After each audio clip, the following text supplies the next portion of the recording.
The gavel came down on Sarah Keating's life like a shot fired point blank, and Cornelius Underwood was the only man in the crowd who moved to stop it. "Sold to the highest bidder for the debt owed," the auctioneer bellowed, a fat man named Prout with a string tie and a voice like a rusted hinge.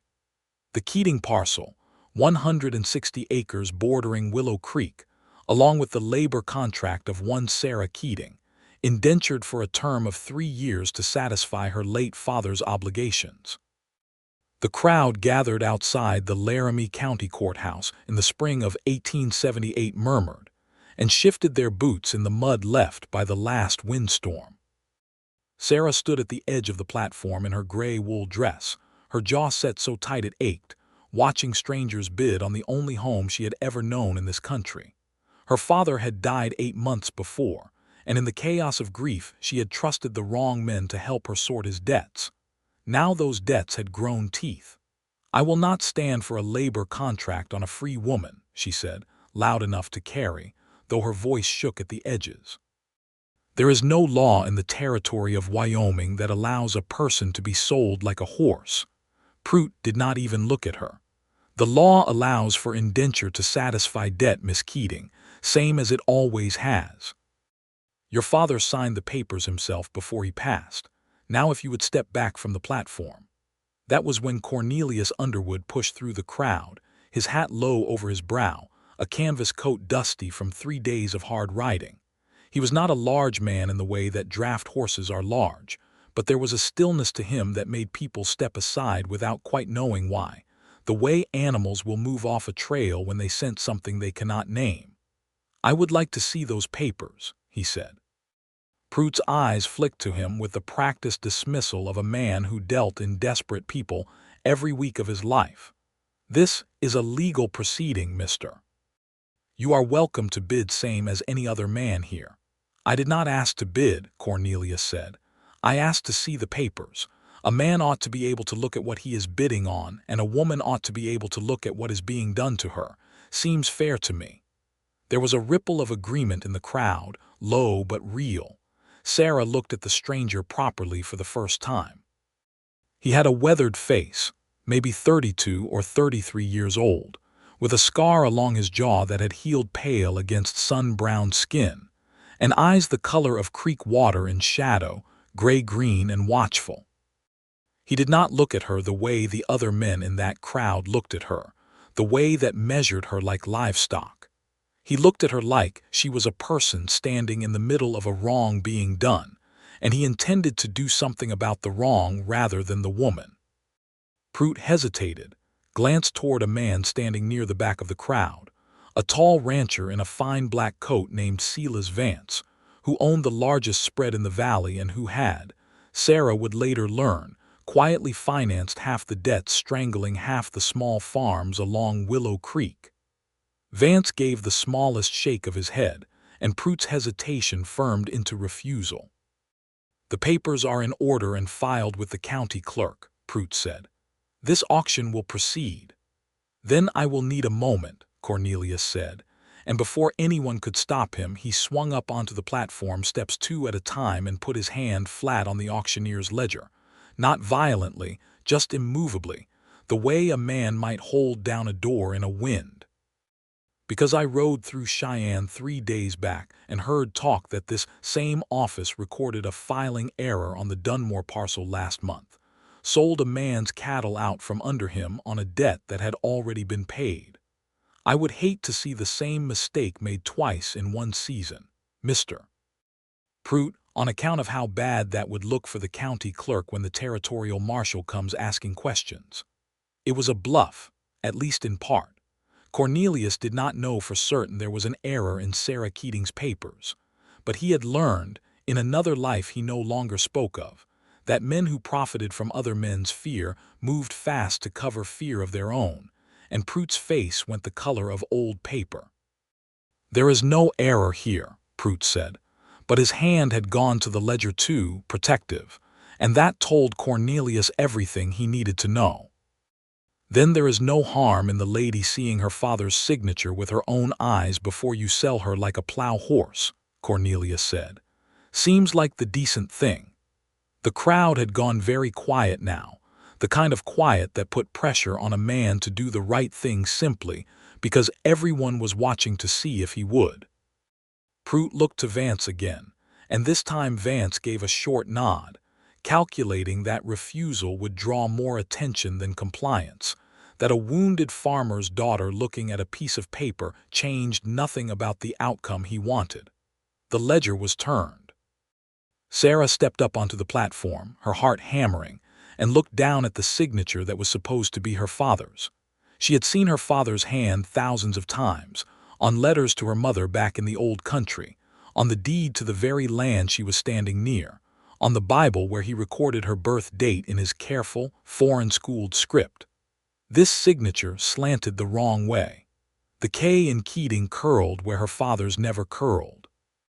"This is not my father's signature," she said, and her voice did not shake now. It came out clear and hard as flint. "I have seen his hand my whole life. This is a forgery." "That is a serious accusation," Pruitt said, but sweat had beaded on his upper lip. "It is a true one," Sarah said. "My father would never have signed away my labor. He would have died first. He very nearly did, working himself to death trying to keep this land free and clear for me and my aunt. I want the county clerk brought here now, in front of all these witnesses, to compare this signature to filings he made on my father's behalf when we first patented this land." Cornelius watched her with something close to admiration lighting in his chest, an unfamiliar warmth he did not examine too closely. She was not waiting to be rescued. She had simply needed someone to hold the door open long enough for her to walk through it herself. The crowd murmured louder now, and a few voices called out support for fetching the clerk. Vance stepped forward at last, smooth as poured oil. "Pruitt, perhaps it is best to postpone the proceeding until the matter is properly settled. We would not want any cloud over the sale."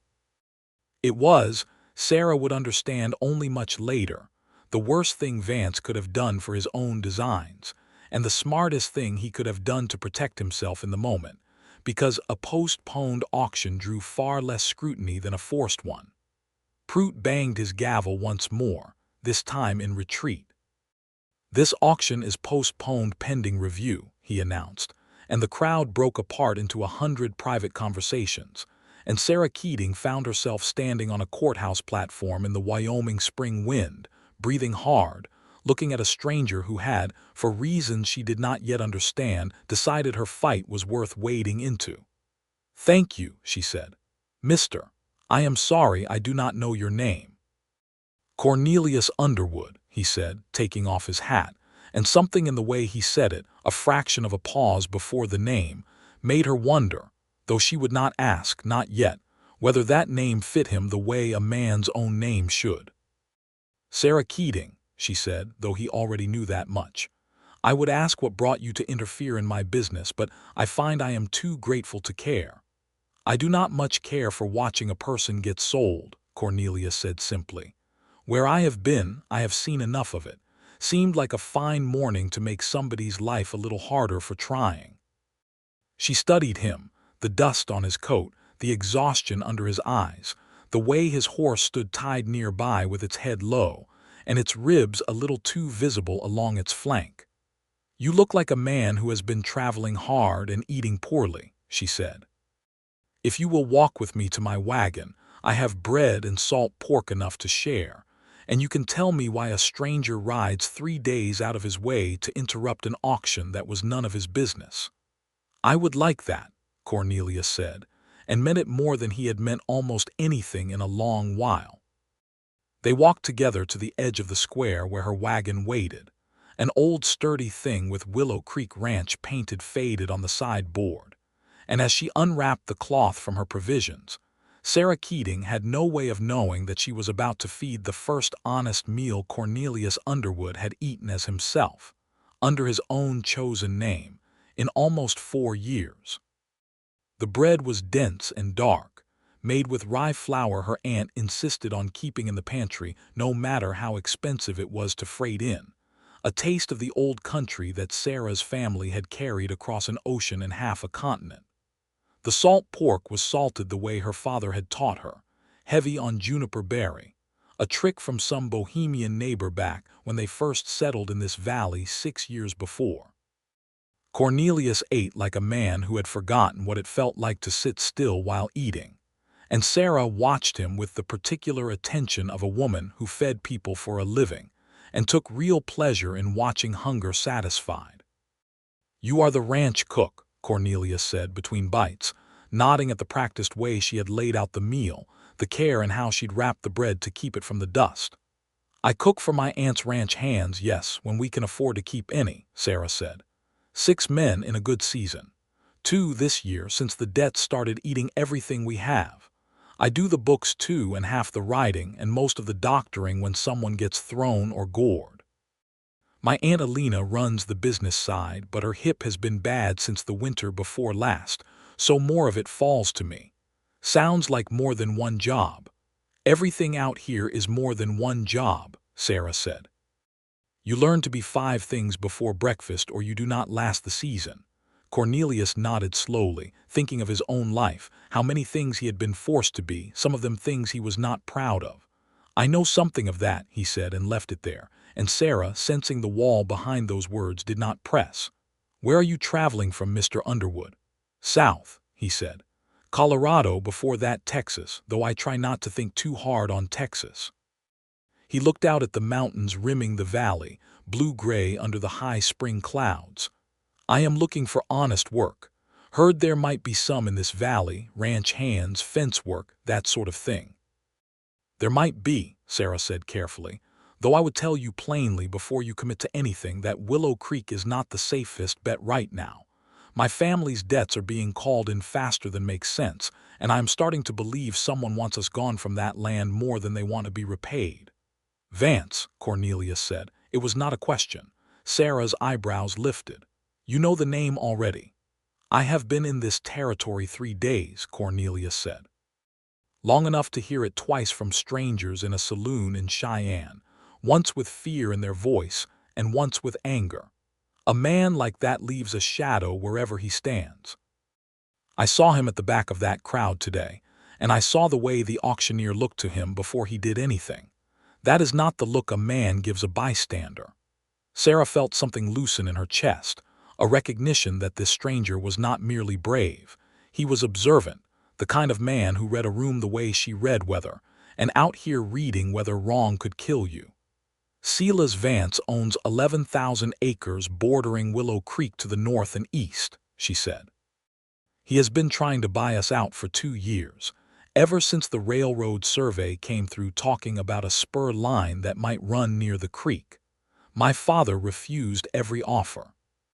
Then my father died of a fever last autumn, sudden, and within 2 months debts we did not know existed started arriving by post, debts my aunt swears were never real. And now somebody forged his signature on an indenture contract," Cornelius said. "So it seems." "That is not the action of a man confident his debts are legitimate," Cornelius said. "That is the action of a man in a hurry, who thinks nobody is checking closely enough to catch him." Sarah wrapped the remaining bread back in its cloth, her hands steady even though her heart was not. "I intend to prove it," she said. "I do not know how yet, but I intend to." Cornelius looked at her for a long moment, at the set of her shoulders, the fierce, clean line of her jaw, and felt something shift inside him that he had not felt in longer than he cared to count, a wanting to be useful to a good cause led by a person worth following. "I would like to help you," he said, "if you would have the help of a stranger." "I do not know you," Sarah said, not unkindly. "No," he agreed. "But I know what it looks like when a man is stealing something quiet, dressed up in paperwork so it looks legal. I have seen that trick worked on better men than Silas Vance, and I have seen it worked by worse. If you will let me, I will ride out to Willow Creek with you, take honest wage for honest fence work and cattle work, and keep my eyes open while I do it. If I turn up nothing, you have lost nothing but a little feed for my horse. If I turn up something, you have gained a witness." Sarah studied him another long moment. There was a directness in him she trusted instinctively and distrusted for the very same reason, because instinct built on a single morning's acquaintance was a thin foundation to build safety upon in a land this hard. But her Aunt Alina always said that God sent help in strange shapes sometimes, and that the wise woman learned to recognize a gift horse from a Trojan one. "We pay $18 a month plus board," she said. "It is honest work and hard work, and I will expect you to do it same as anybody, not just poke around asking questions." "I would not have it any other way," Cornelius said, and something in his chest eased for the first time in 3 days of hard riding, a settling, as if he had finally arrived somewhere he was meant to be. They rode out to Willow Creek together that afternoon, Sarah in her wagon and Cornelius on his tired bay gelding alongside, the wind picking up out of the northwest the way it did most spring afternoons in that country, carrying the smell of sage and thawing earth. Neither of them spoke much on the ride, but the silence between them had an ease to it that surprised them both, the kind of quiet that did not need filling. The ranch house at Willow Creek sat low against a shoulder of land that broke the worst of the wind, a sturdy log structure with a stone chimney, and a wide porch her father had built the second summer they were in the valley. Back when Sarah was barely 19 and still learning to speak English without the accent that had marked her as foreign in every schoolyard back east, where the family had first landed off the boat from Bohemia. Now she was 26, and the accent had softened to something people only noticed when she was tired or angry, and the ranch had become the only home she had ever truly chosen for herself. Alina Keating, her father's sister, sat on the porch in a rocking chair with a shawl around her shoulders despite the mild afternoon, her silver hair pinned back severely, her sharp eyes taking in the stranger riding beside her niece before Sarah had even brought the wagon to a full stop. "Who is this?" Alina said, not a question so much as a demand, in the clipped accent that never had softened at all in all her years in America. "This is Cornelius Underwood," Sarah said, climbing down from the wagon seat. "He stopped Prute's auction this morning. The signature on the indenture papers was forged, Aunt Alina. I saw it with my own eyes." Alina's rocking chair went still. "Forged," she repeated, and something old and tired and furious moved behind her eyes. "I told your father, I told him 2 years ago, that man Vance would not stop until he had this land or had us dead in the ground trying to keep it." "We are not dead yet," Sarah said, "and now we have a witness who saw Vance's man hesitate before he handed over that ledger, and we have grounds to demand the county clerk compare the handwriting." Alina's gaze moved back to Cornelius, assessing him the way a woman assesses a horse she has been told is gentle but has not yet ridden herself. "You interfered in a legal auction for a stranger's sake," she said. "Why?" "Because it was not legal, ma'am," Cornelius said. "Not truly. And because I have spent enough of my life watching wrongs get dressed up as right that I could not stomach watching another one happen in broad daylight when I had the ability to slow it down." "He is going to work fence and cattle for us," Sarah said. "Same wage as any hand, and keep his eyes open for anything that might help us prove what Vance is doing." Alina was quiet a long moment, studying Cornelius's scarred jaw, his careful stillness, the way his eyes kept moving to the horizon even while he stood in conversation, a habit of a man who had once needed to watch his back. She had seen that habit before in her late husband, who had fought in a war before he ever came west, and she recognized in it not danger but a kind of hard-won wisdom. "You will sleep in the bunkhouse with Thomas," she said finally, naming the one hired hand who had stayed with them through the worst of the debt troubles, a broad, quiet Polish man who had worked the ranch nearly as long as Sarah had been alive. "You will eat what Sarah cooks and you will be grateful for it, because there are men in this valley who would trade a month's wage for one of her suppers. And if I find out you have brought trouble to this land instead of taking it away, I will personally see you off my property at the business end of my late husband's shotgun, which still fires true despite my hip being no good for much else." "Understood, ma'am," Cornelius said, and Sarah caught, at the corner of his mouth, the ghost of a smile he was trying hard not to show. That evening Sarah cooked supper in the ranch house kitchen, a low-ceilinged room warmed by the great iron stove her father had freighted in from Cheyenne at terrible expense the first winter they were there, insisting that a woman should not have to cook over an open hearth like the peasants back home had done for centuries. She made a stew of beef and root vegetables thick with paprika, another taste carried across the ocean, and dumplings light as breath, and cornbread on the side because Thomas had a fondness for it that she had never had the heart to deny him. Cornelius ate at the long table with Thomas and the two women, and though he tried to eat with restraint, mindful of manners, Sarah could see the way his shoulders relaxed with each bite, the way a man's body eases when it finally trusts that the next meal is not in question.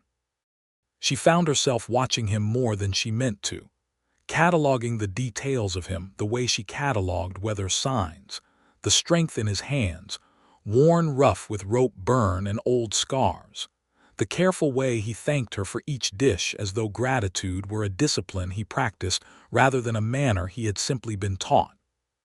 "You cook like your mother taught you," Alina observed, watching Sarah rather than Cornelius, missing nothing. "She did," Sarah said. "Before she died, I was 12. I have been cooking for this family since I was old enough to reach the stove without a stool." "It shows," Cornelius said quietly. "In a good way, I mean. Food made by somebody who learned it from love keeps a different kind of warmth in it than food made just to fill a belly. I have had both kinds. I know the difference." Sarah felt something warm rise in her chest at that, an odd, unfamiliar pleasure at being seen so exactly for something she did every day without much thought, and she found herself unable to answer for a moment, busying her hands with clearing dishes rather than meeting his eyes. Later, after Thomas and Cornelius had gone out to the bunkhouse, and Alina had retired to her room with the help of her cane, Sarah stood alone on the porch in the last gray light, watching the wind bend the tall grass along the creek bottom, thinking about signatures that curled the wrong way in men who hesitated before handing over ledgers, and a stranger with creekwater eyes who had ridden 3 days out of his way because he could not stomach watching a wrong happen in broad daylight. She did not yet know his full story. She did not know that Cornelius Underwood had been born Cornelius Whitfield in a hardscrabble corner of East Texas, that he had ridden with a gang of cattle rustlers, and worse in his early 20s out of desperation and bad company more than true wickedness, that he had killed one man in a robbery gone wrong when he was 24 years old, and had spent every year since trying to atone for it in ways no court would ever formally recognize. That he had taken a dead man's name off a gravestone in a New Mexico churchyard 3 years back and built a new life inside it, brick by careful brick, because the law still wanted Cornelius Whitfield for crimes he could never entirely undo. She did not know any of that yet, but she knew, standing on that porch in the wind, that something in her had shifted that morning. Some old lock turned over, and she was not entirely sure yet whether that frightened her or gladdened her, and perhaps, she thought, it did not have to be only one or the other. The days that followed fell into a rhythm that surprised Sarah with how quickly it became comfortable. Cornelius worked fence lines with Thomas from dawn until the light began to fail, mending breaks the winter had torn open, restringing wire along the boundary where Vance's cattle had a habit of drifting through gaps that always seemed to open up conveniently near Willow Creek's best grazing. He worked without complaint, without the surliness some hired men showed toward tasks beneath their pride, and in the evenings he came in for supper with dust on his collar and an easy, tired gratitude that Sarah found herself looking forward to more than she wanted to admit.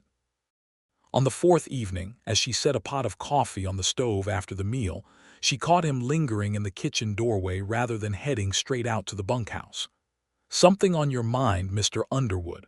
Cornelius is fine," he said. "And yes, I rode the north boundary today, past where Thomas said Vance's fence line runs closest to the creek. There is a stretch there where somebody has moved the fence posts, not by much, maybe 40 feet, but moved all the same, and moved recent, judging by how the ground was disturbed. If I am reading the old survey markers right, that 40 feet puts a piece of Willow Creek's water frontage on Vance's side of the line. Sarah's hand stilled on the coffee pot. 40 feet is not enough to matter for grazing. No, Cornelius agreed. But it might be enough to matter for water rights if somebody ever contests who has legal access to that stretch of creek. And water rights matter a great deal more than grazing rights out here, as I understand it, especially if a railroad spur is coming through that wants a water stop. Sarah felt the pieces settling into a shape she had feared but not yet been able to name. You think Vance is building a case, slowly, quietly, to claim we never had proper water rights to begin with. I think a man who forges an indenture contract is not above moving a fence post 40 feet in the dead of night, Cornelius said. And I think if he can make it look like your family never had clear water rights, he does not even need the debts to work, Sarah. He can go to the land office and argue your father's original claim was improperly surveyed from the start. It was the first time he had used her given name, and it landed between them with an intimacy that surprised them both. Sarah did not correct him. She found, standing there in the lamplight with the coffee smell rising warm around them, that she did not want to. We need the original survey documents, she said. My father kept copies of everything in a strongbox, but after he died some of our papers went missing during the estate settlement. Before Aunt Alina and I understood we needed to guard them so closely. I always assumed they were simply lost in the confusion. Or taken, Cornelius said quietly. Or taken, Sarah agreed, and something cold moved through her at the thought of Vance's men, or Prude himself, moving through her father's private papers while she had been too buried in grief to notice. There will be copies at the land office in Cheyenne, Cornelius said. Original claims get filed in duplicate, always have, ever since I have known anything about Western land law. If your father's original survey is on record there, showing the true boundary, we can prove the fence has been moved and the indenture forged in the same stroke.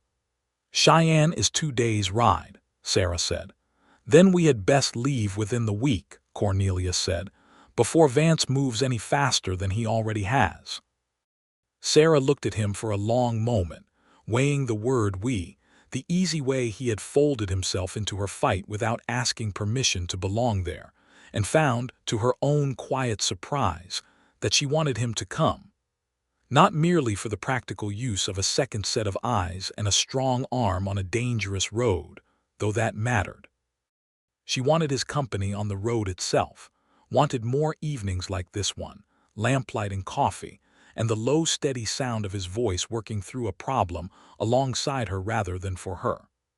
I will need to bring provisions enough for 2 riders and 2 horses, she said, and I will need to tell Aunt Alina where we are going and why, because she will worry herself into a state if I simply vanish for 4 days without explanation.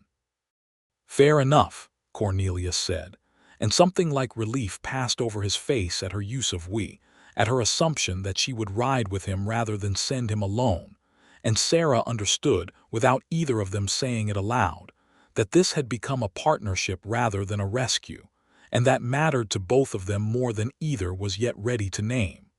Alina did not take the news calmly. 2 days' ride to Cheyenne with a man you have known less than a week, she said, arms crossed over her shawl, standing in the kitchen doorway the next morning like a small, fierce sentinel.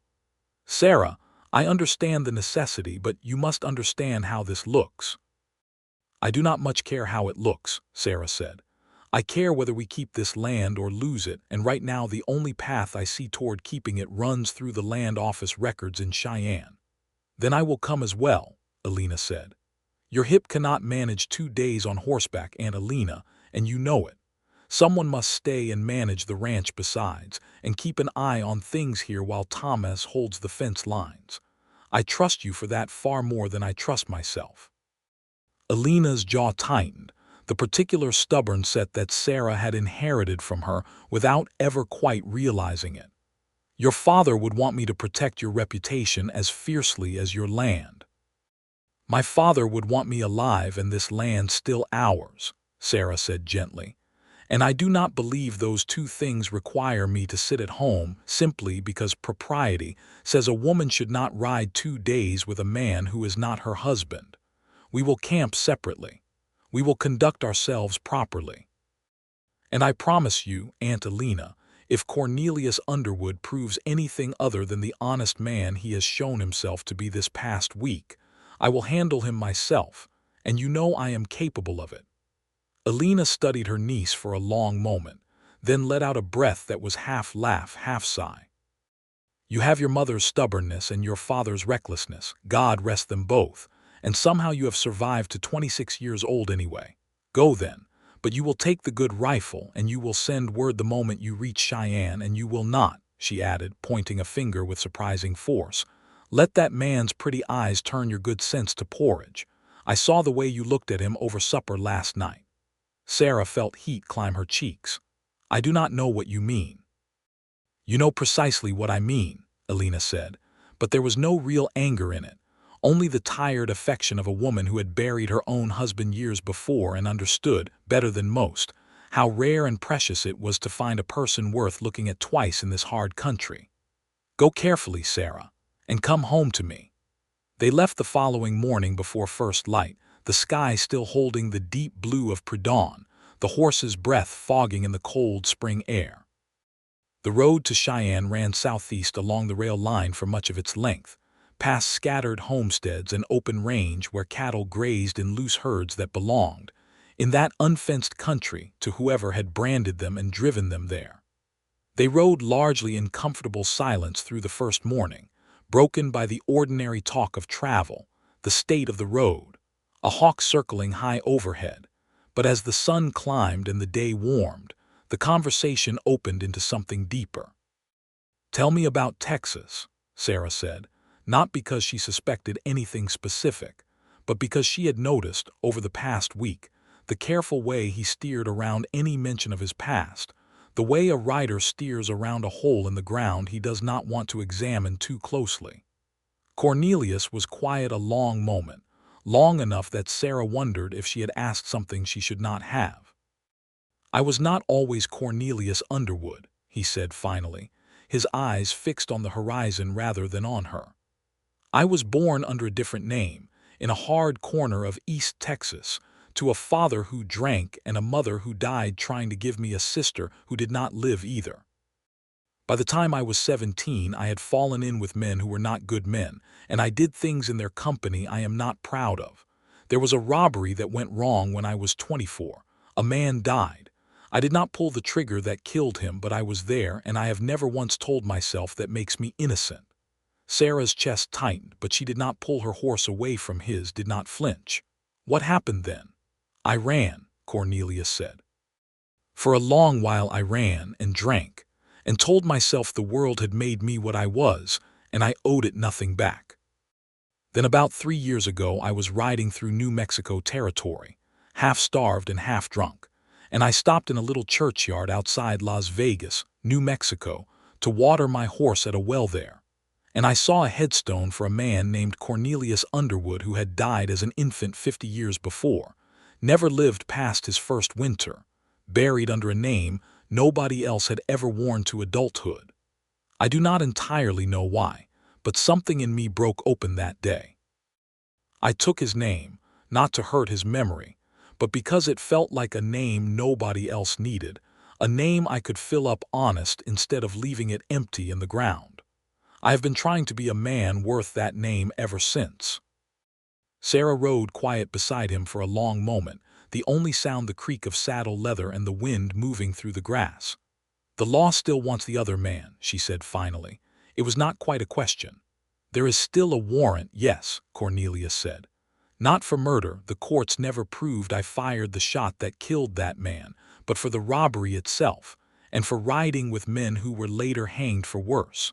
I do not know if that warrant will ever find me. I have tried to live in a way that would make it not matter if it did, tried to build up enough honest years that if I am ever caught, at least the years since will stand for something. Why tell me this? Sarah said. You did not have to. I would never have known. Because you fed me bread and salt pork on the worst morning of your family's life, and asked nothing of me but honesty about why I helped you," Cornelius said. "It did not seem right to keep taking your trust while holding back the one thing that might change how you see me. I would rather you know now, on the road, where you have room to decide what to do with the knowledge, than have you find it out later and feel I stole something from you by staying silent." Sarah was quiet a long while, turning his words over the way she turned over dough, working them for what they truly were rather than what they first appeared. "My father used to say," she said finally, "that a man is not only the worst thing he has ever done, nor only the best. He is the sum of what he chooses, day after day, once he knows better. I do not know the man you were in Texas, Cornelius Underwood. I know the man who rode 3 days out of his way to stop an unlawful auction, and who has worked fence for a week without complaint, and who told me the truth on a dusty road rather than let me keep believing a smaller version of him. That man, I find, I trust a great deal." Something in Cornelius's chest loosened so completely he had to look away for a moment, out at the empty grassland, to keep his composure. "Thank you," he said, when he trusted his voice again. "I did not expect that. I do not think I deserve it yet, but I mean to earn it." "You already have begun," Sarah said, and reached across the small gap between their horses to touch his forearm briefly, a fleeting contact that nonetheless sent warmth through both of them that lingered long after her hand had withdrawn. They made camp that night in a hollow beside a dry creek bed, separate bedrolls a respectful distance apart as Sarah had promised her aunt, though the fire between them burned low and companionable, and they talked long into the night about small things, her memories of Bohemia so faint they were more feeling than image, his memories of a Texas childhood he had spent most of his adult life trying to outrun. When sleep finally came for both of them, it came easy, the kind of rest that comes only when a person feels, for the first time in longer than they can measure, that they are not entirely alone in the world. The wind picked up in the small hours before dawn, strong enough that Sarah woke to the sound of it moving through the grass like a great slow breathing, and found Cornelius already awake, sitting up with his rifle across his knees, watching the horizon. "Trouble?" she asked low. "Wind shifting hard out of the northwest," he said. "I do not like the look of that sky. We should move before it worsens. A storm like that can flatten a tent or spook horses badly enough to lose them entirely." They broke camp in the gray pre-dawn light and rode hard for the last stretch into Cheyenne, the wind rising steadily at their backs, carrying dust and the smell of a storm building somewhere out over the plains. They reached the town by mid-morning, the streets already busy with wagons and riders seeking shelter from the weather, the telegraph wires strung along the main street humming audibly in the wind, swaying between their poles in a way that made more than one local resident glance up nervously.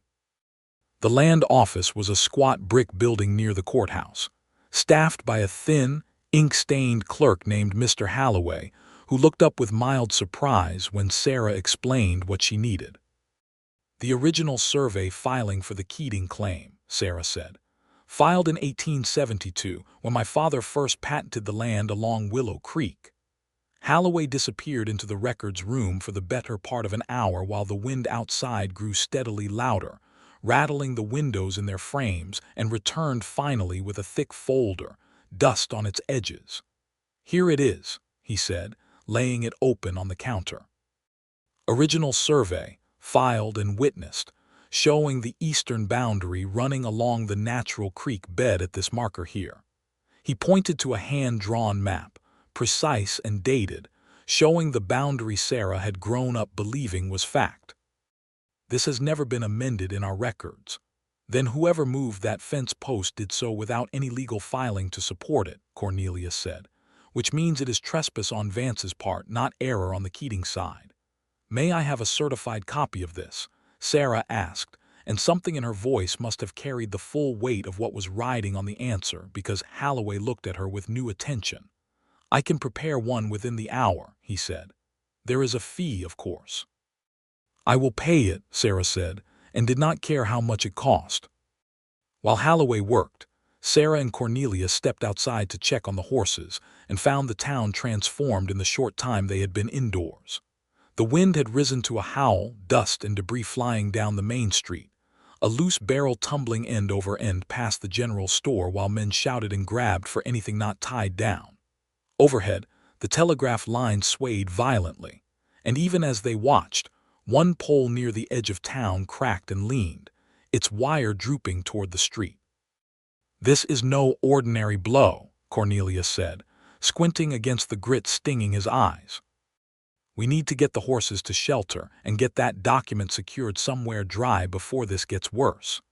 They led the horses to the livery, a solid barn that the owner, a broad-shouldered man named Higgins, was busy reinforcing with extra bracing on the doors. "Worst wind I have seen come through in 3 years," Higgins shouted over the noise. "Get your animals in quick, and yourselves somewhere solid. I have heard of these Wyoming windstorms taking whole roofs clean off before." They returned to the land office to find Halloway anxiously securing shutters, the certified copy already prepared and sealed in a leather document case. "I would suggest you find shelter immediately," he said. "This is turning into something serious." They took refuge in a boarding house nearby, the wind screaming now with a fury that rattled every window and sent dust sifting through the smallest cracks in the walls.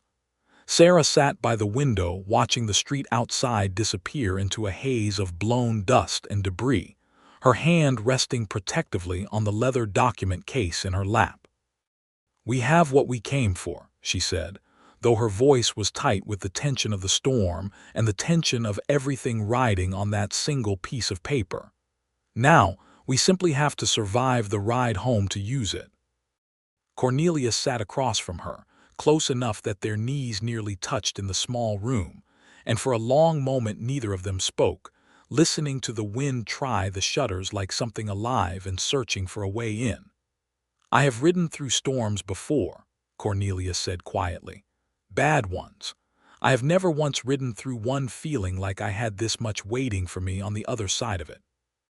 Sarah looked up at him, and in the dim light of the boarding house room, with the wind howling outside and the whole future of her family's land folded into a leather case between them, something passed between the two of them that neither had spoken aloud yet, but both had certainly felt, growing quietly through a week of shared suppers and a day of shared road, into something too large now to ignore. "Nor have I," she said softly. He reached across the small space and took her hand, not with any urgency, simply holding it, his rough calloused fingers wrapping gently around hers, and she let him, let the warmth of that simple contact steady her against the storm outside and the storm of feeling inside her chest that she had been trying for a week now not to examine too closely. "Sarah," he said, her name careful in his mouth, as though he were testing whether he had earned the right to say it this way softly in a quiet room. "I do not have much to offer a woman. A borrowed name, a past I am still making right, $18 a month, and whatever honest work I can find. But I find that I would very much like to offer what I do have, if you would take it." Sarah's heart hammered so loud she thought he might hear it over the wind. "I do not need a man to offer me safety, Cornelius," she said. "I have spent 6 years learning to make my own, but I find that I do not mind, not at all, the thought of a man standing beside me while I make it, rather than in front of me trying to make it for me." "That is exactly the kind of man I am trying to be," Cornelius said, and leaned forward, slow enough that she had every chance to pull away if she wished, and she did not pull away, and their first kiss happened there in that small storm-battered room in Cheyenne, gentle and searching and warmer than any fire, while the wind screamed outside and the whole world seemed, for one suspended moment, to hold its breath along with them. When they finally parted, Sarah laughed softly, a sound of pure relief and joy that surprised her with how easily it came. "My aunt warned me your pretty eyes would turn my good sense to porridge. Has it worked?" Cornelius asked, a smile finally breaking fully across his weathered face. "Not my sense," Sarah said. "Only my caution, and I find I do not mourn its loss." The storm raged through the night, tearing shingles from roofs across Cheyenne and snapping 2 more telegraph poles along the main street, but by morning it had blown itself out into a clear, washed sky, the kind of brilliant blue that only comes after Wyoming weather has finished proving its power. Sarah and Cornelius rode out at first light, the certified survey document secured carefully in Cornelius's saddlebag, wrapped in oilcloth against any further weather, and they rode the 2 days back to Willow Creek with a new ease between them, an unspoken understanding that had shifted something fundamental in how they moved through the world together now. They arrived home to find Alina waiting on the porch, her face tight with the particular worry of a woman who had spent 4 days imagining every possible disaster that could befall a niece riding half the state with a man of uncertain history.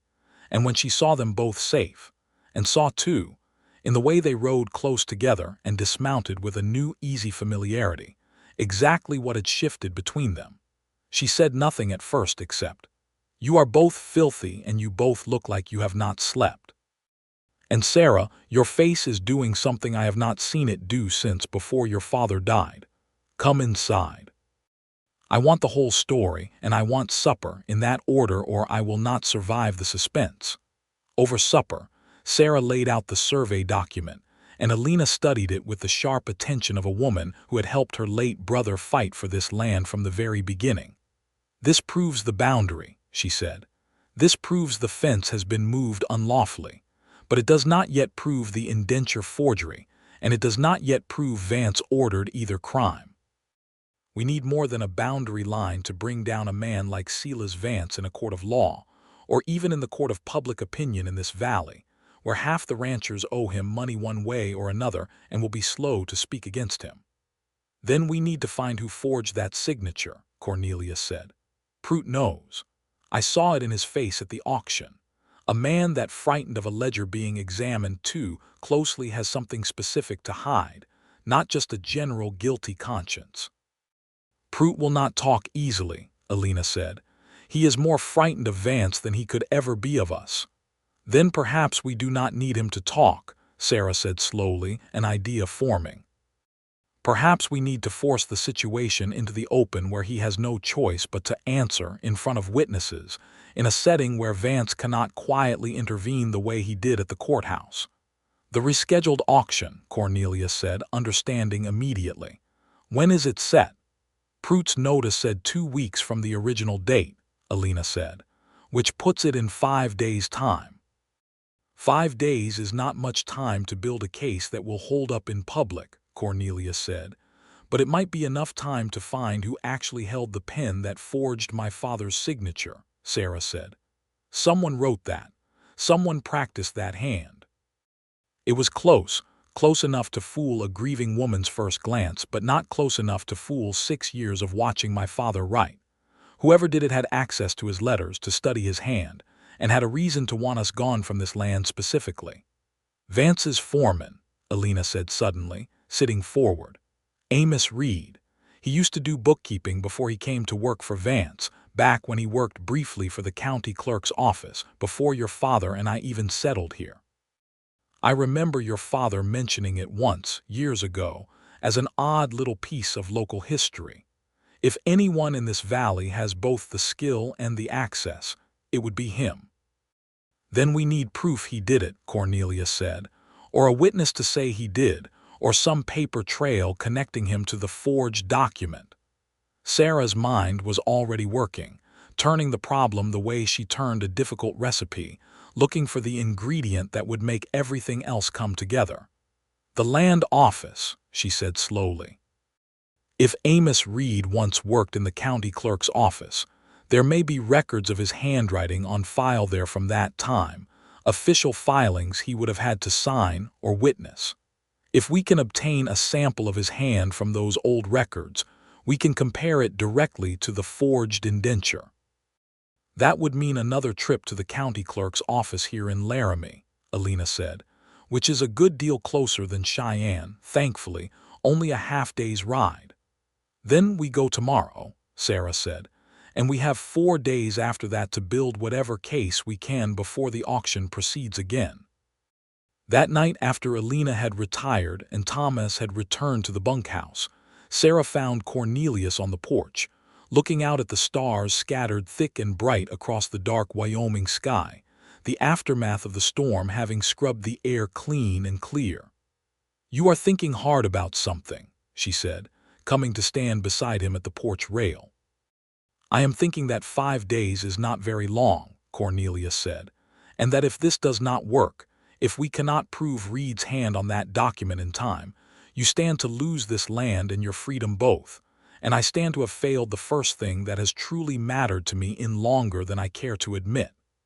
"We will not fail," Sarah said, with a conviction that was equal parts hope and stubbornness. "And even if the worst should happen, Cornelius, I want you to know that riding beside you these past days has already given me something I did not have before. I do not intend to lose that, whatever else happens with the land." He turned to look at her fully then, moonlight silvering the planes of his face, and reached up to gently brush a loose strand of hair back from her cheek, his touch lingering. "I have spent 4 years trying to become a man worth something," he said quietly. "I did not expect when I rode into this valley that I would find a woman worth becoming that man for. I love you, Sarah Keating. I do not say it lightly, and I do not say it because the moment calls for pretty words. I say it because it is simply, plainly true." Sarah's breath caught, and she felt tears rise unexpectedly, born not of sadness but of the sheer relief of being loved so plainly, so without condition, by a man who had already shown her exactly who he was and exactly who he was trying to become. "I love you too," she said. "I did not think I had room left in me for it, after losing my father, after all these months of fighting just to keep what is mine. But you did not ask me to make room, Cornelius. You simply arrived, and the room was already there, waiting."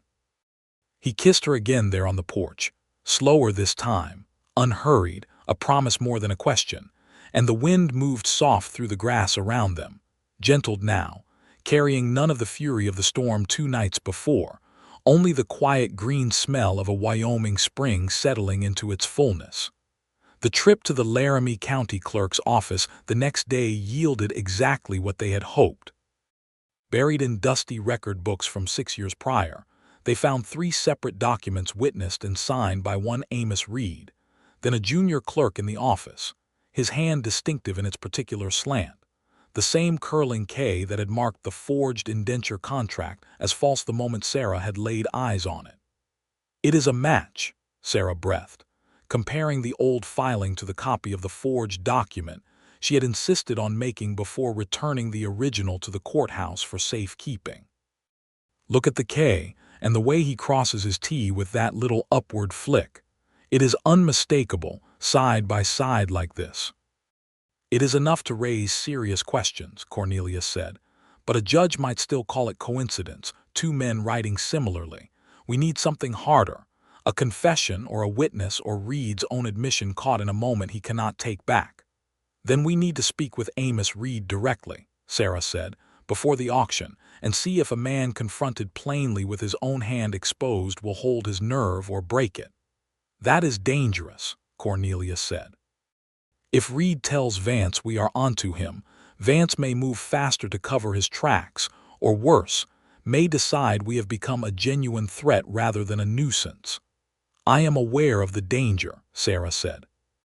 "I have been aware of it since the morning Prout tried to sell me at auction like livestock.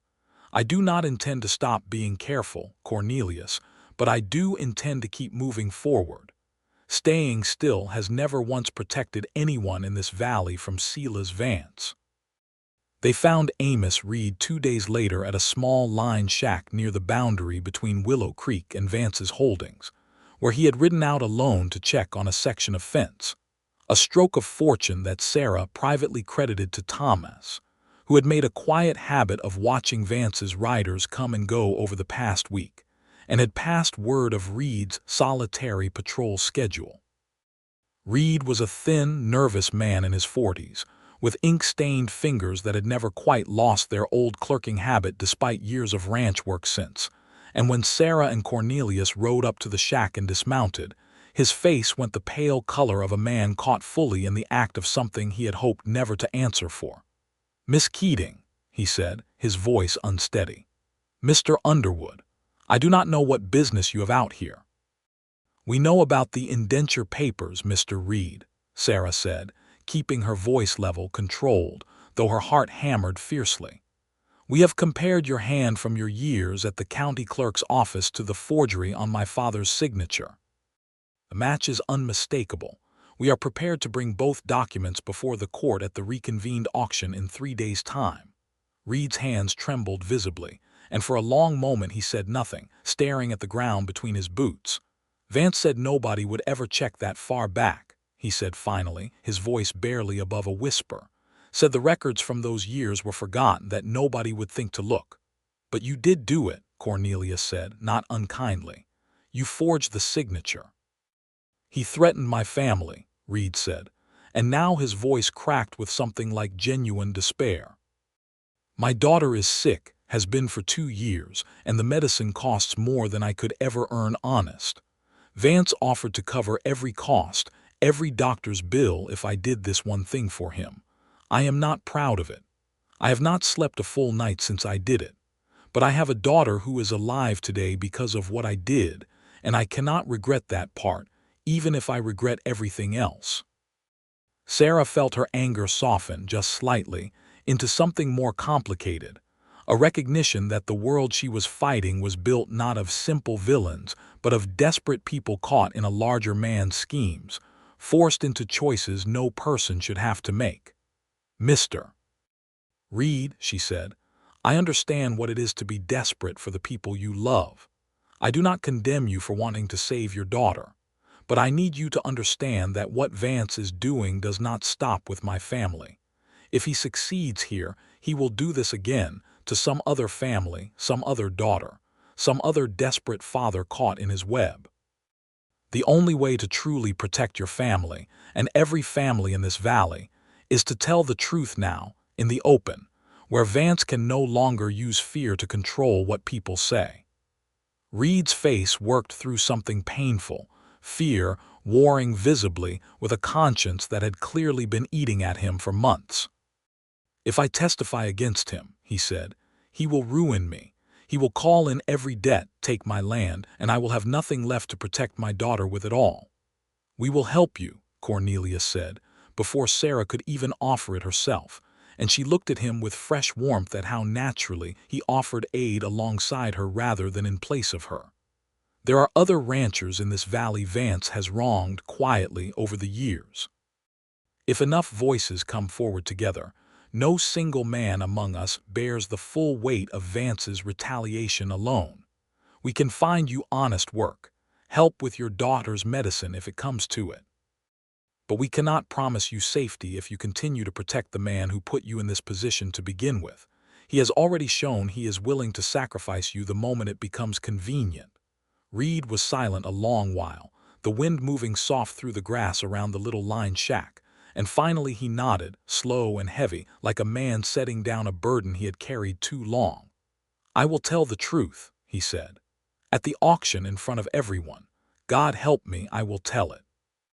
They rode back to Willow Creek that evening with something that felt, for the first time since the storm in Cheyenne, like real hope, a case beginning to assemble itself into something solid enough to stand against Silas Vance's money and influence. But hope, Sarah knew from 6 hard years on this land, was a fragile thing in Wyoming, easily broken by wind or weather or the simple cruelty of powerful men who did not like to lose. That fragility revealed itself the very next morning, when Thomas came pounding up to the ranch house before dawn, his horse lathered from hard riding, shouting for Sarah before he had even fully dismounted. "Vance's men," he gasped, "at the north pasture, moving cattle through the gap where the fence was cut, dozens of head, and they have brought hands with rifles. I could not stop them alone." Sarah's blood went cold. "He is trying to establish possession before the auction," she said. "If his cattle graze that land openly enough, long enough, he can claim customary use, argue in front of the judge that our boundary was never truly settled even with the survey document in hand." Cornelius was already moving toward the barn, saddling his gelding with quick, efficient motions. "Then we stop it before it becomes an established fact," he said. "Sarah, get the survey document and get Alina to send Thomas's brother into town for the sheriff, if the man is not already in Vance's pocket. I am going to that pasture." "I am coming with you," Sarah said, already reaching for her father's old rifle from above the mantel. "Sarah, this could turn violent. Vance's men are armed." "So am I," Sarah said, checking the rifle's action with practiced hands. "And this is my land, Cornelius, my family's land, bled for and built by my father's own hands. I will not sit on this porch while another man's cattle graze over what is mine. If you truly see me as your equal in this fight, you will not ask me to stay behind now." Cornelius looked at her for one long moment, weighing his fear for her safety against his respect for what she was asking, and found in the end that respect won out, as perhaps he had always known it would. "Then we ride together," he said, "and we ride careful. I would rather bring you home alive to fight another day than lose you proving a point today." "Agreed," Sarah said, and swung up onto her horse with the rifle secured across her saddle. They rode hard for the north pasture, the morning sun still low and golden across the grassland, and found exactly what Thomas had described. Perhaps 30 head of Vance cattle grazing openly on Willow Creek land, tended by 4 armed riders who watched Sarah and Cornelius's approach with open hostility. "This is Keating land," Sarah called out, reining her horse to a stop at a careful distance, the rifle resting visible but not raised across her saddle. "Your cattle are trespassing, and you know it." The lead rider, a broad man with a drooping mustache Sarah recognized as one of Vance's senior hands, spat into the dirt. "Mr. Vance says this land's boundary is in dispute, pending the auction. Says his cattle have as much right to graze it as anybody's until the matter is settled proper." "The boundary is not in dispute," Cornelius said, his voice carrying the same level calm he had shown at the courthouse auction, though Sarah could see the tension coiled through his shoulders, ready to move fast if the situation demanded it. "We have the original survey document from the land office in Cheyenne, filed and witnessed in 1872, showing this land squarely within the Keating claim. Your employer is trespassing and moving these cattle now, while the matter awaits the court, only strengthens the case against him." The mustached rider hesitated, clearly uncertain, glancing toward his companions, and Sarah recognized the same fear she had seen in Reed's face, in Prute's face, the fear of men who had been ordered to do something they were not entirely certain was lawful, and were now facing the possibility of answering for it personally. "We are simply following orders," the rider said, though with less conviction now. "Then I would suggest you follow the order to move these cattle back off Keating land before witnesses arrive who can testify to exactly what you did here today," Sarah said. "The sheriff has been sent for. I do not believe Mr. Vance would want you standing here, armed on disputed land, when the law arrives to find you in the middle of an active trespass."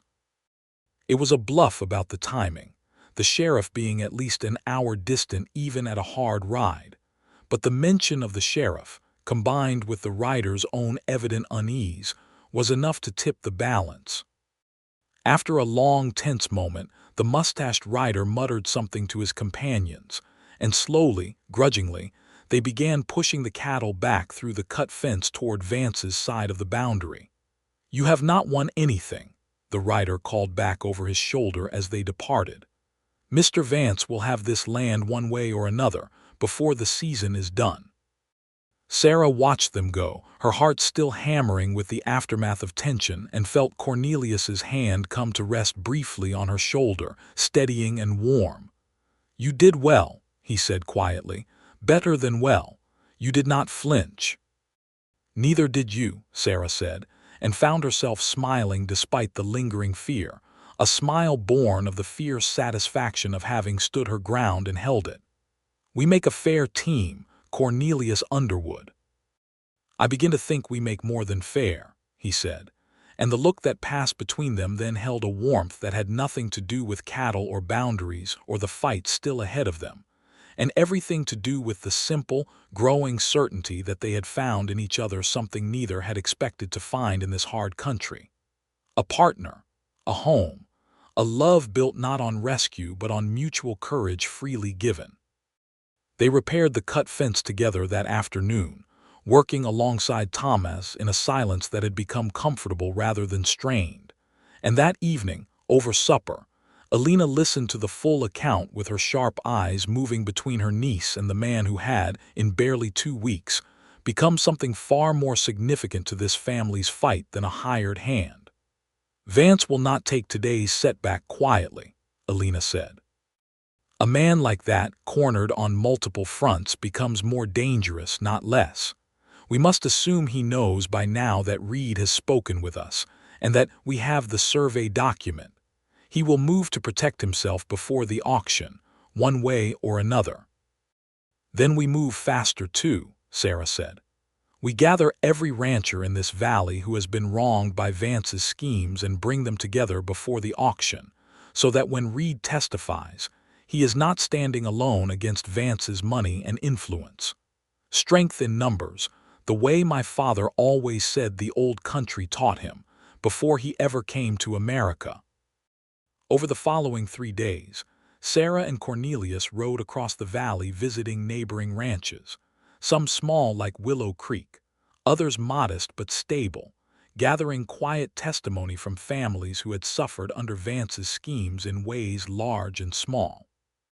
A widow whose cattle had been undervalued in a forced sale 2 years before, a young farmer whose water rights had mysteriously narrowed after a boundary dispute nobody could quite explain, an elderly rancher who had lost half his herd to a fever that struck suspiciously soon after refusing Vance's offer to buy him out.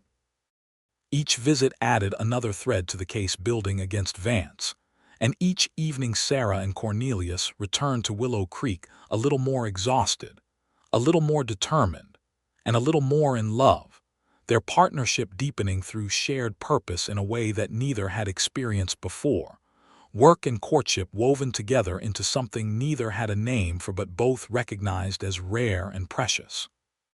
On the evening before the auction, they sat together on the porch one final time, going over the accumulated evidence by lamplight, and Sarah found herself watching Cornelius's face in the warm glow, the careful concentration in his eyes as he reviewed each document, and felt a surge of gratitude so strong it nearly overwhelmed her. "Whatever happens tomorrow," she said, "I want you to know that these past 2 weeks have already changed my life more than I can properly say. I came into that courthouse morning believing I would have to fight this battle entirely alone. I did not expect to find a partner in it. I certainly did not expect to fall in love with him." Cornelius set down the papers and took her hand, his thumb tracing gentle circles against her palm. "I rode into this valley a man without a true home, without anyone who truly knew the whole of who I was and chose to stay anyway," he said. "I did not expect at the end of that ride to find both. Whatever tomorrow brings, Sarah, know that I consider myself the fortunate one in this partnership, not you." "We are equally fortunate, I think," Sarah said softly, and leaned in to kiss him, slow and certain, the papers and the coming fight momentarily forgotten in the simple warmth of being known and loved exactly as they were. The morning of the reconvened auction dawned clear and bright, the kind of pristine Wyoming spring morning that seemed almost mockingly cheerful given the stakes riding on the day's outcome. Sarah dressed carefully in her good gray dress, the same one she had worn to the first auction, a deliberate choice, a signal that she stood in the same place, facing the same fight, but no longer facing it unprepared. The crowd gathered outside the Laramie County Courthouse was larger this time, word having spread through the valley about the controversy surrounding the original auction, and Sarah noted with grim satisfaction the presence of several ranching families she and Cornelius had visited over the past days, standing together near the front of the crowd, rather than scattered at its edges, a visible show of solidarity that had not existed 2 weeks before. Silas Vance arrived shortly after, immaculate in his black coat, flanked by two hired men who carried themselves with the particular swagger of men accustomed to intimidating rather than working, and Sarah felt Cornelius tense beside her at their approach, though he said nothing, simply positioned himself a half-step closer to her side. Pruitt took his place at the auction platform, visibly more nervous than he had been 2 weeks before, his eyes darting frequently toward Vance as though seeking reassurance that kept failing to fully arrive. "We are gathered to reconvene the auction of the Keating parcel and associated labor contract," Pruitt announced, his voice less steady than before, pending review of the original filing. "Before this proceeds," Sarah said, stepping forward, her voice ringing clear across the gathered crowd, "I would like to present evidence to this assembly that the indenture contract in question was forged, and that the man who forged it is present and willing to testify to that fact." A murmur rippled through the crowd, and Vance's face, for the first time since Sarah had met him, showed a flicker of genuine alarm beneath its practiced composure. "This is highly irregular," Pruitt said, though his protest sounded thin even to his own ears. "So was selling a woman's labor on a forged document," Cornelius said, his voice carrying easily over the crowd's murmuring. "Mr. Reed, if you would come forward." Amos Reed stepped out from among the gathered ranchers, his face pale but his shoulders set with the particular resolve of a man who had finally decided to set down a burden he could no longer carry alone. "I forged the signature on that indenture contract," he said, his voice shaking but audible. "Silas Vance ordered me to do it and paid for my daughter's medical care in exchange. I have the letters proving the arrangement, kept hidden until I found the courage to bring them forward." The crowd's murmur rose to something closer to uproar, and Vance's composure cracked fully for the first time, his face flushing dark with fury. "This man is lying," he said, his voice sharp. "Desperate men say desperate things to save their own skin." "Then perhaps you would care to explain," Sarah said, holding up the certified survey document for the crowd to see, "why your hired men were found moving cattle onto Keating land 4 days ago, before this matter was ever legally settled, in what can only be described as an attempt to establish false claim while the boundary dispute remained pending. Or why fence posts along our shared boundary were moved 40 feet onto our water frontage sometime this past winter, without any legal filing to support the change." Vance's mouth worked silently for a moment, caught between denial and the growing recognition, visible in the crowd's shifting attention, that denial was no longer going to serve him. "This is a conspiracy," he said finally, weakly, "orchestrated by a woman and a drifter with no standing in this community." "I have lived in this valley 6 years," Sarah said, her voice steady and clear enough to carry to every corner of the gathered crowd, "and worked this land with my own hands since I was old enough to hold a plow. My father built this ranch from nothing, and died defending it from men like you who believe land and law can simply be purchased away from honest people through fear and forgery. I have every standing in this community that matters, Mr. Vance. What you have is money, and money alone does not make a man's schemes lawful."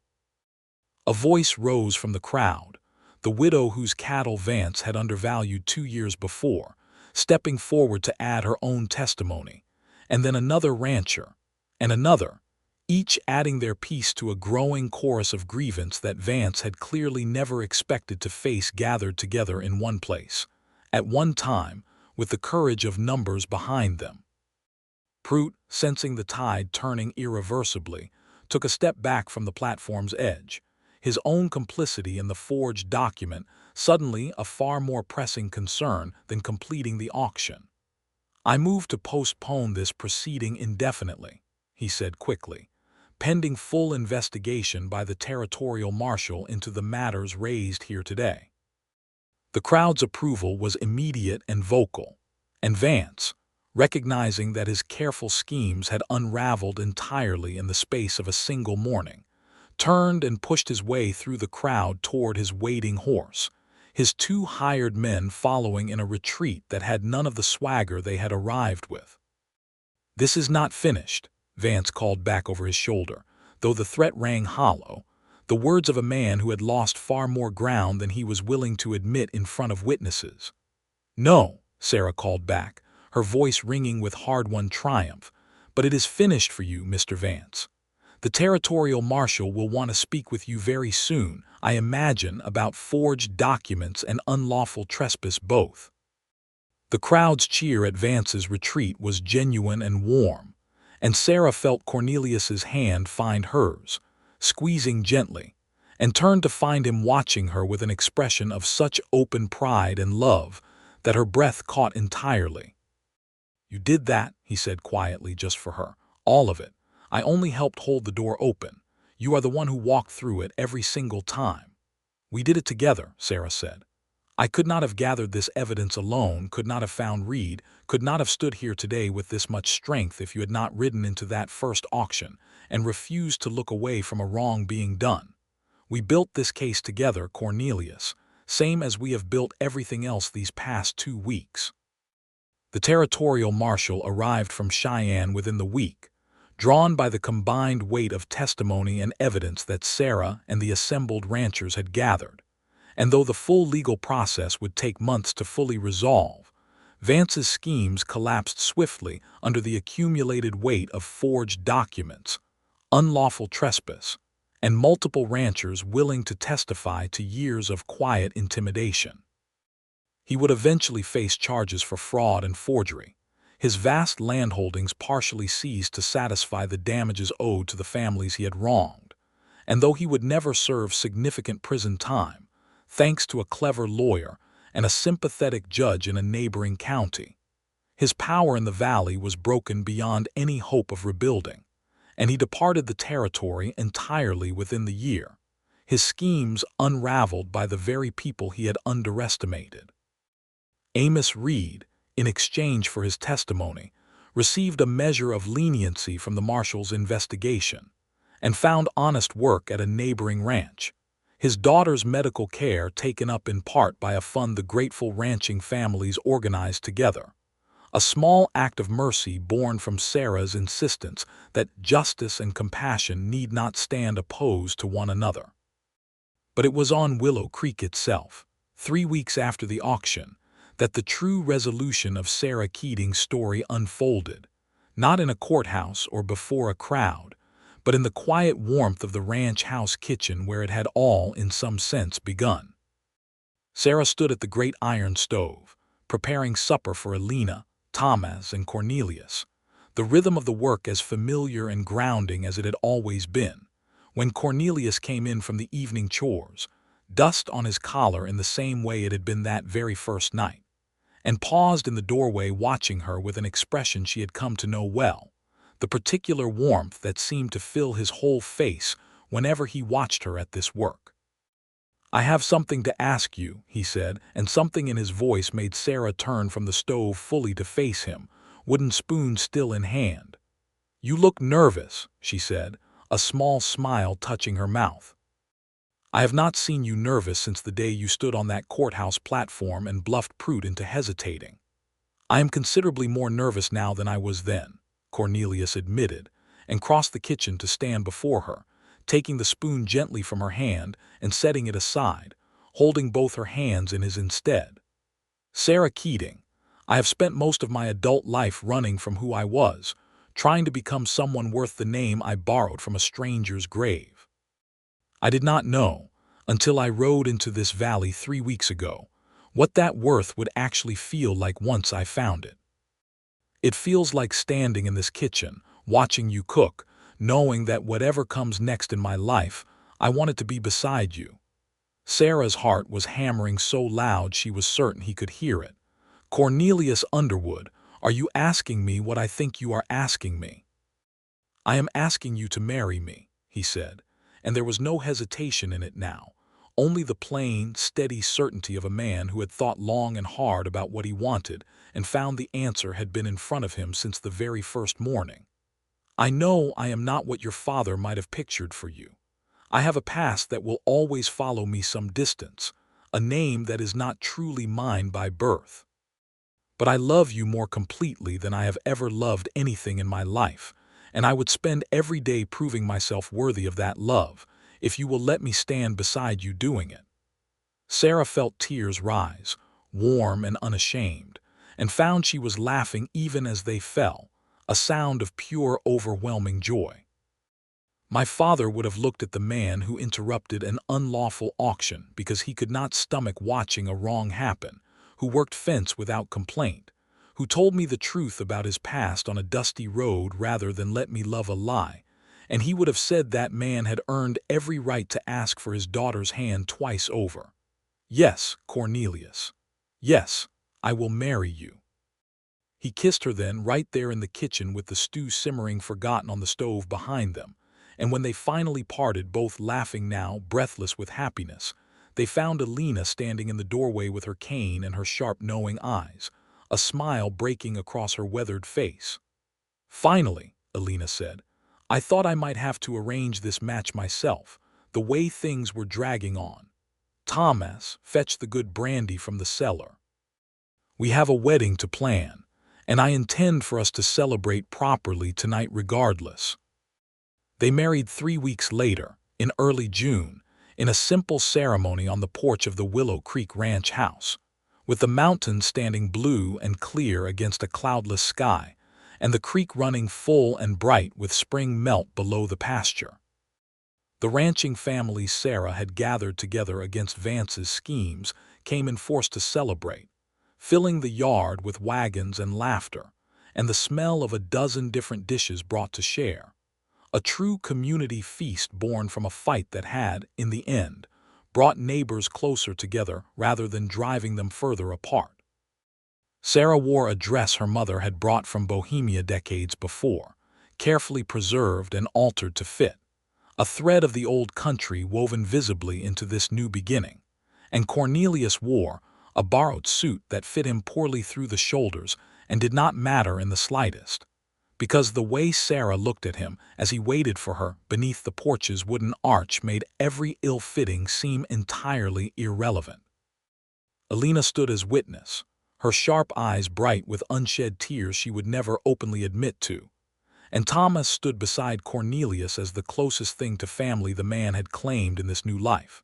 And when the traveling preacher who had ridden out from town pronounced them married, the assembled crowd of ranching families erupted into a cheer that carried clear across the valley, echoing off the mountains that had witnessed so much struggle and now witnessed, in its place, a hard-won joy.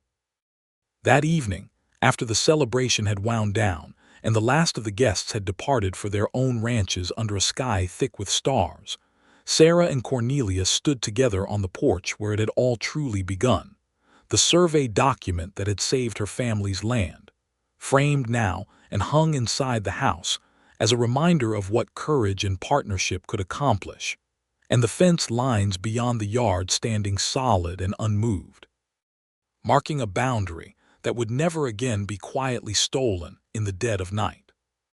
"I never imagined," Sarah said softly, leaning into her husband's side as he wrapped his arm around her, "that feeding a hungry stranger bread and salt pork on the worst morning of my life would lead me here. I never imagined," Cornelius said, pressing a kiss to her temple, "that a stranded traveler's hunger would be fed by a woman who would go on to feed something in me I did not even know was empty until she filled it." Sarah laughed, warm and full. "That is a rather poetic way of saying I fed you a good meal, Mr. Underwood."